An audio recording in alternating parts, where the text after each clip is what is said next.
Every year we spend 30 days reflecting on a topic, a theme, something for us to really go deep into, to reflect, learn, and ultimately make the intention of implementing into our lives. This year we turn to the Qur'an.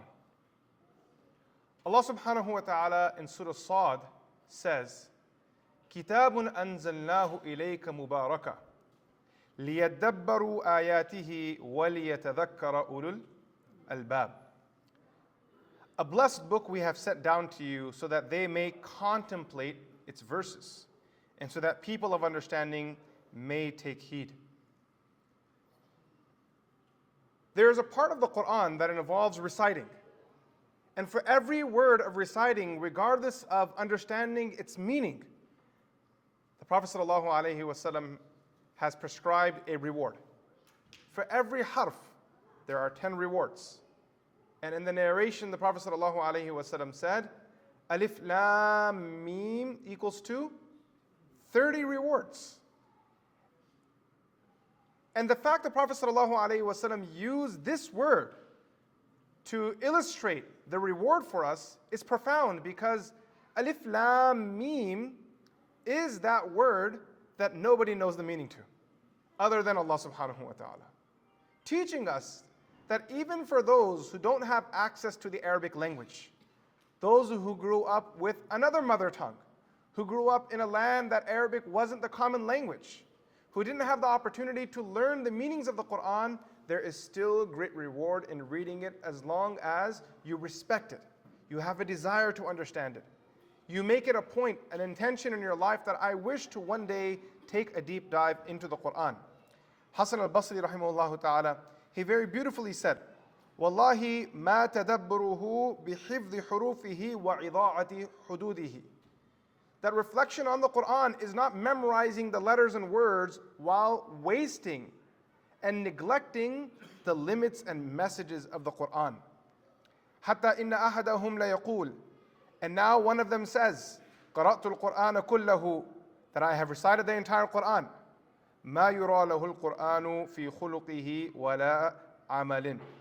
That when you look at that person, you do not see any Qur'an in his character, neither do you see any Qur'an in his actions. The Qur'an comes to revive the heart.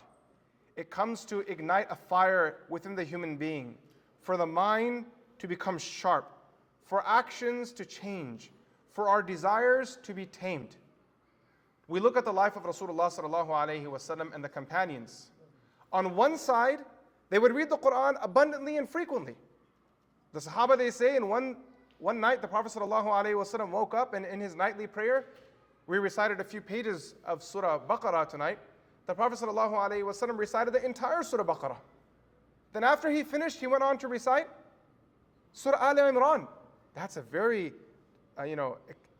dense recitation, so much to cover.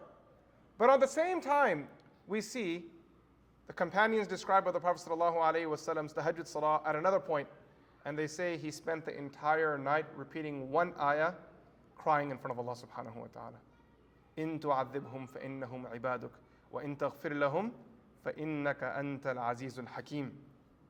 That, O Allah, if you forgive them, if you punish them, they are your servants, and if you forgive them, you are almighty, you are all-wise. We see both examples in the Prophet ﷺ. In the Salaf, the scholars of the past, we see some of them that would read so many chapters in ajza of the Qur'an daily. But then again, they had a connection with what they were reading. And there would be certain verses that they would read them and it would impact their heart, and they would read it again and again. Imam Abu Hanifa rahmatullahi alayhi, he recited the ayah, بَلِ السَّاعَةُ مَوْعِدُهُمْ وَالسَّاعَةُ أَدْهَا وَأَمَرُ. That the final hour, the day of judgment, is their meeting point. وَالسَّاعَةُ أَدْهَا. And that moment will be disastrous. وَأَمَرُ. And very bitter. He cried the entire night, making dua to Allah subhanahu wa ta'ala, reading that ayah again and again and again. You can find this narration in the Manaqib of Imam Abu Hanifa rahmatullahi alayhi. Connecting with a verse like that requires a deeper relationship, a deeper understanding. But there is a balance between both. We want to read the Qur'an, become fluent in it, memorize chapters of it if Allah Azza wa Jal opens that opportunity for us, yet also sit with the verses and go a little deeper into them. Imam Fakhruddin al-Razi rahmatullahi alayhi, while commenting on the word tadabbur, he says the word tadabbur it's an extra effort to reach the outcome, the dubar, reach what's coming next. It's an intellectual effort to really understand what is it that this message is truly conveying, going deep into it.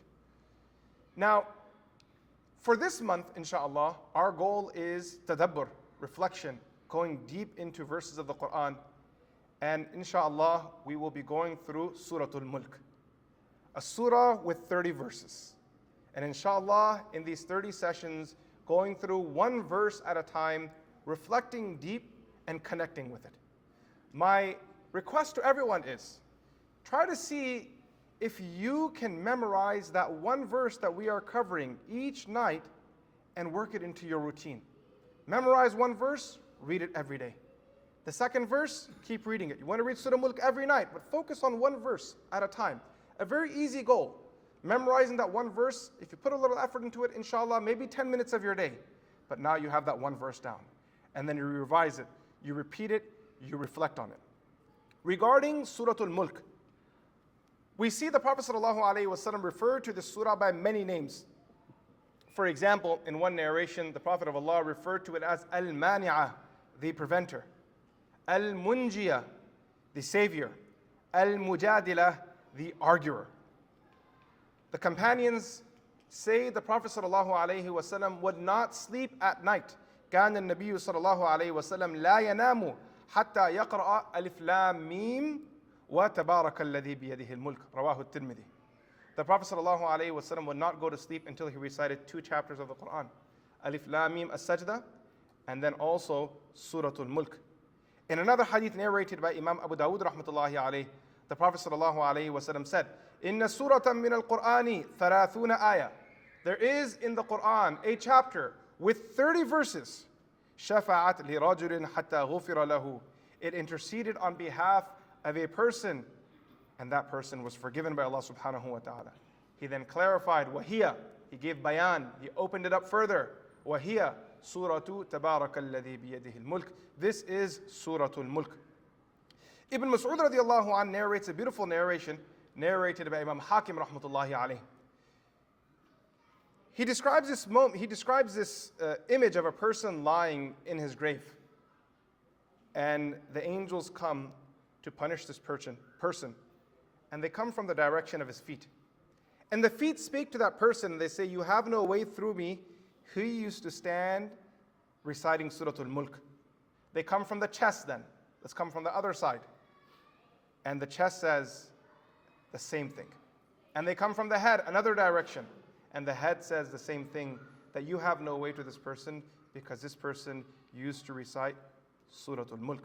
And then Ibn Mas'ud radiallahu anh, he said, فَهِيَ الْمَانِعَةِ تَمْنَعُ مِنْ عَذَابِ الْقَبْرِ. This is why this surah is called al-Mani'ah, the protector, because it will protect a person from the punishment of the grave. So this Ramadan, our goal is, inshallah, to go through the surah verse by verse. My encouragement to everyone, spend 10 minutes every night after you leave the masjid and read Surah al-Mulk before you go to sleep. Number 2, try to memorize one verse. Read it a few times, read it to yourself, record it, maybe read it again, and just keep going through that verse and bring it to your memory. The third thing, and then as you're reading that verse, reflect on its meaning. And as we move forward, I want you to, when you're revising, connect the lessons that we learned in the earlier durus and find a way to go deep into your reflection with the Qur'an. We have 30 days ahead of us. This is an easy deed for us. May Allah Azza wa Jal grant us tawfiq and allow this to be a month of the Qur'an. Wa sallallahu ala Sayyidina Muhammad.